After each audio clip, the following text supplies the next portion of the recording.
Hey, Bodacious Beast, welcome back to my channel. My name is Scottyallenday.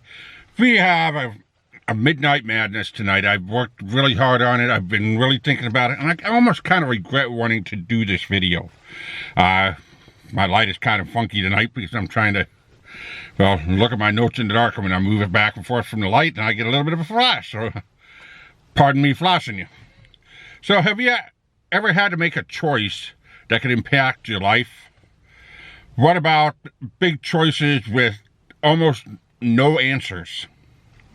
How about small choices that actually had no impact whatsoever on your life? I mean, it gave you some knowledge, but it never really did anything to improve or even destroy your life. I mean, it's really hard. The first story is about 2 or 3 little small choices and a blind choice. A blind choice is something that, you know, is standing there and it's looking at you and it basically slaps you in the face and does jumping jacks, and it's like a little kid saying, look at me, I'm here. Choose me. It's like a little kid in baseball, and you don't even notice them. It's the choice, and it's a path for what I call crossroads in life. It adds up. However, well, the outcome failed. It truly failed. This was about the late 80s when this all started happening, and it went all the way up until about 98, when my final crossroads and probably the biggest mistake of my life actually happened. So for about 3 years in the late 80s, I worked for metal bands. I'll do a story on that.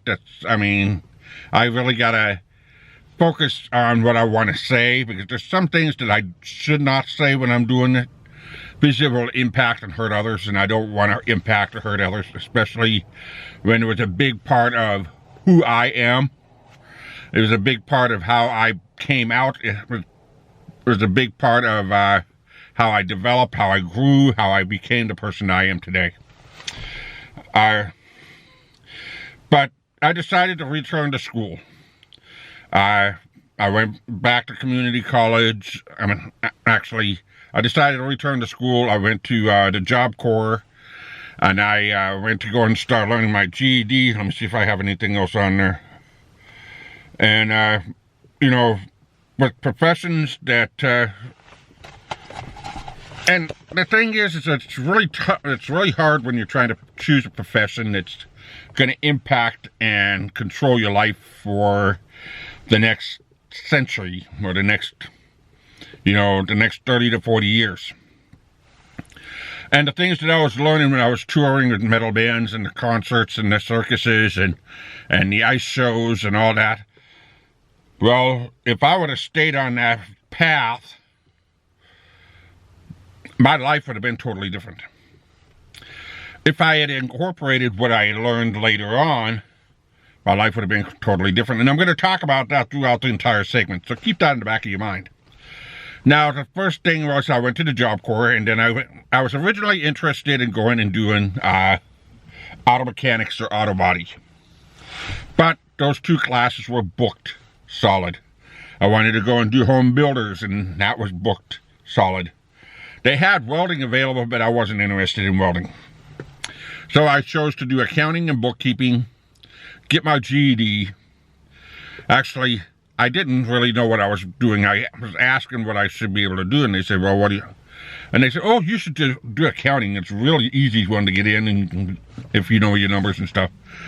And I said, okay, you know, I'm good at typing on the keyboard, and I've done that before. I said, okay, I'll do that. And so I did accounting and bookkeeping, and I finished the course, and then I moved all the way across country to be closer to family.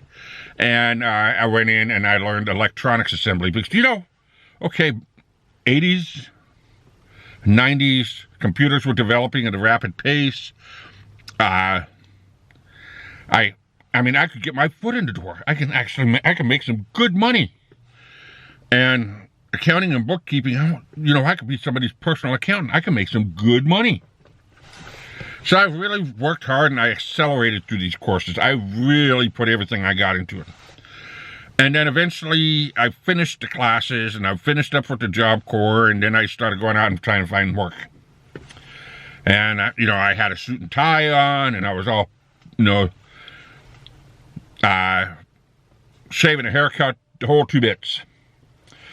And, well, the thing is, nobody would hire me. I must have put out 400 job resumes. Nobody would hire me. Now, when you finish the Job Corps, you get some kind of a bonus, and then you get a ring, and you get all kinds of goodies when you finish, and then you go into the job market and say, okay, it's a direct match, and you're awarded with it. Well, okay, I finished that up, and I went out in the job market, and I failed. And so my dad hooked me up with a friend of his, and I was able to go into plastic injection molding. Now, my dad did CNC machines. The type of CNC machines he does with metal, and what he did in the past, I'm not going to mention, but this is all part of the big story. So I went in and I did that, and then all of a sudden I ended up getting fired from that because they all were, they just did not like me there. They didn't want me there. I was learning too fast. I guess I was making the supervisors and other people look bad. So after I finished up with the injection molding job, I went back to work for my dad, and then I went back to college. I went to community college. I said, what can I do to be able to better myself? And I got interested in architecture because everybody says, well, you're such a good drawer. You draw really good. You like to draw big buildings. Why don't you try architecture? I said, you know what? Architecture might be fine. And then part of the whole program was 3D modeling. And I said, wow, I like 3D modeling too. Okay, I'll go that way. So I went in and I did architecture, and I was getting straight A's. I mean, I was acing these classes. And I said, you know what? I want to take it to that next level. And I said, no, let me stick with this. Let me go status pro, and then I become somebody's intern, and then I get into the architecture field. Well, my instructors, I had two of them that came up, and I was also doing work study, and I was tutoring other people. And the thing is I was blowing people's minds. They were saying I was one of the top kids in the class. I mean, I was doing animations through Animator Pro, and I was doing 3D rendering to show basically a gear rolling up against another gear. And I mean, I was really good at what I was doing. So both the instructors said, you know what, you should go to a bigger college. He said, you should go to a 4-year university and get your engineering degree. He said, you are doing extraordinary. So I started thinking about that. I thought about that through a whole semester, and I said, wow, you know what? I could do that. Well, I did not have a whole lot of money. And I went and applied for financial aid, and financial aid wasn't going to take it. They based it off my dad's income, and my dad, well, the thing is it didn't work. The only thing that I was told at the college at that time was, you know what? If you want to be able to get financial aid and be able to be financed through a Pell Grant or something through the college, you're going to have to break away from the family for at least 6 months and go on your own, and then you'll get all kinds of grants and stuff. And I said, okay. So I looked around for a college for me to go to, something that is accredited, that I can be able to start off right away, and the job field outside of that was going to be even better. So I decided I was going to go to Beaumont, Texas. They had a really good architectural and engineering college for me to go to. And it was a state college. And, well, guess what? When I got down there to Texas, and I went to go and try and put all my paperwork in and get my paperwork through, and I found myself a job, and a pyramid scheme job that Well, it taught me about every scam in the world, so I know what to look for, and I'll never ever fall for these scams ever again.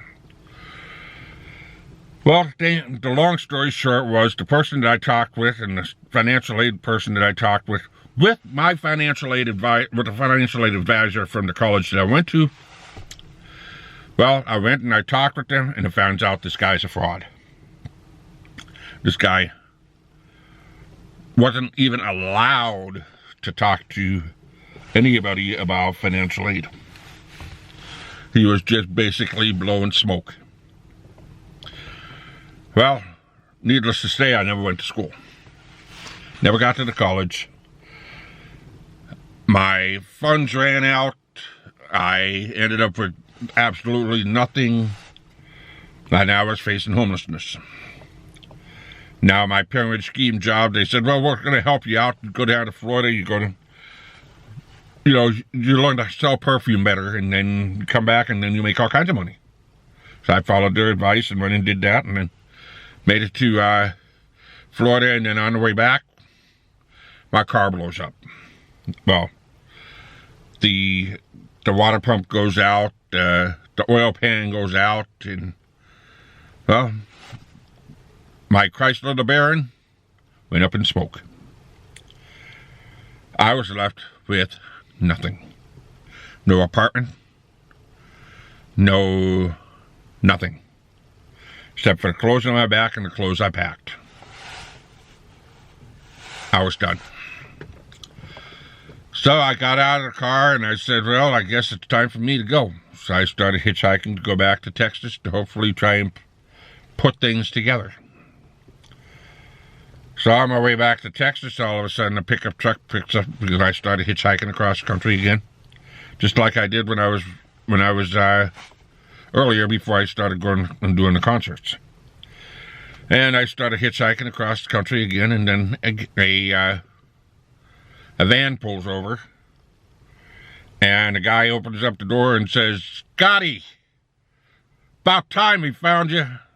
Well, guess what? I was back into the concert business. And my job inside of these concert businesses was up for 200 or 300 feet in the air. 100 feet, 200 feet, however high the rafters are. If you're standing on the main floor in front of the stage and you're looking straight up as high as that Jumbotron. And imagine a guy with a rope on those rafters and the equivalent of a dog chain that's used for a safety device and belts that are stitched together as a harness. That was my job. I was up to hang and to rig these concerts up. I was up in the rafters to make sure that if there's a fire on a speaker to get it out. And then when they have an intermission, get it unplugged, get it fixed, get it back online so they don't end up destroying the sound of what's going on. If a light bulb blows out, well, we can't touch it because those light bulbs are about 200 to 400 degrees. It's not worth the risk. But a speaker, yeah. Speaker goes on fire, you unplug it, you wait for a few seconds, you blow it with air, and it's done. It's out. And I have fixed speakers in the air. I have thrown cigarettes down to performers. I mean, Van Halen ran out of cigarettes. I threw down a pack of cigarettes to him. And Axl Rose ran out of cigarettes. I threw down cigarettes to him. We also did security watches from up there in the rafters. That was the time of my life. And we partied when we were up there. Half the time we were, intoxicated or stoned or whatever. But we were having a good time. That was time to party. Well, the thing is, Dee Snider, I was working for a Twisted Sister concert. Dee Snider saw me that I was getting up into the rafters and I was intoxicated. He brought me down and he fired me. He said, no, I'm not going to take the risk of you going up there and getting drunk in the rafters. Well, Dee Snider, believe it or not, was a clean guitarist. He was a clean leader. But he would act like he's wasted, loaded, whatever you want to call it. Just so he'd be able to get along with the rest of the guys. And I don't blame him. So he fired me, and then I called up the agency that I worked for, and they said, oh, go up to Madison Square Garden. Ozzy's up there. You'll be able to go and do another one of his concerts. He's got a USA tour, and you could go for the next 2 years in the States.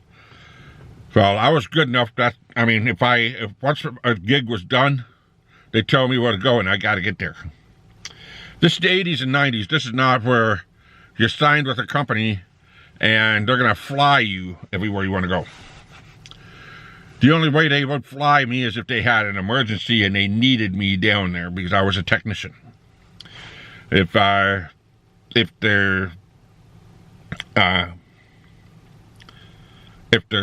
boards were not working, if they had a problem with the lights, or the pyro wasn't coming on right, or the amplifiers were half the amplifiers were shot, and they needed somebody there that knew what he was doing and would work around the clock to get it up and get it online. That was me. There was me, and there was probably about another 12.5 people that they could be able to do this job. We didn't work just the metal routes. We worked the concerts. We worked ice shows. We worked the circus, and we also worked the rodeos, monster trucks, you name it. If they needed somebody there that was a professional, what they did, that's what we did. And there was people as young as 14 doing this thing. So I was on my way to New York. I was hitchhiked. I thumbed a ride. When you're down there in down south in Tennessee, Tennessee, Atlanta. Basically, I was down in Atlanta, and thumbing a ride up to New York. Just got to stick a thumb out, and within about an hour, you're on your way to New York. You'll be up in New York in about 24 hours. So I was riding with a trucker, and he needed somebody to help unload the truck because he was carrying a watermelon load. And we were going to Pennsylvania. So I did a watermelon load. I helped unload the watermelons. I got paid for it. And he said, you know what? I'm going to Boston. You need to change your life. So if you're heading into a tombstone, you're heading to death. You're not going to be alive much longer. And I said, oh my God. So I became a bus driver. So that was my second choice. The thing is, over the course of the next 20 years, I drove a bus. I could have been a sound technician. I could have been a master of what I was doing with the craft that I was doing at that time. I could have changed my life into something that's bigger than what it ever was now, but because I listened to somebody, and because I chose to go that path, made the biggest mistake of my life. That was my second choice. So that's the story of the biggest mistake of my life, and I made 2 big crossroad mistakes, and I never thought about it until after I lost my job driving a bus. So that's my story. Leave me a comment about this if you want. If you have a big mistake that you made, drop it in the comment section below. If you're here for the first time, well, hit that subscribe button, that notification bell so you don't miss another video. And until next time, keep on rocking.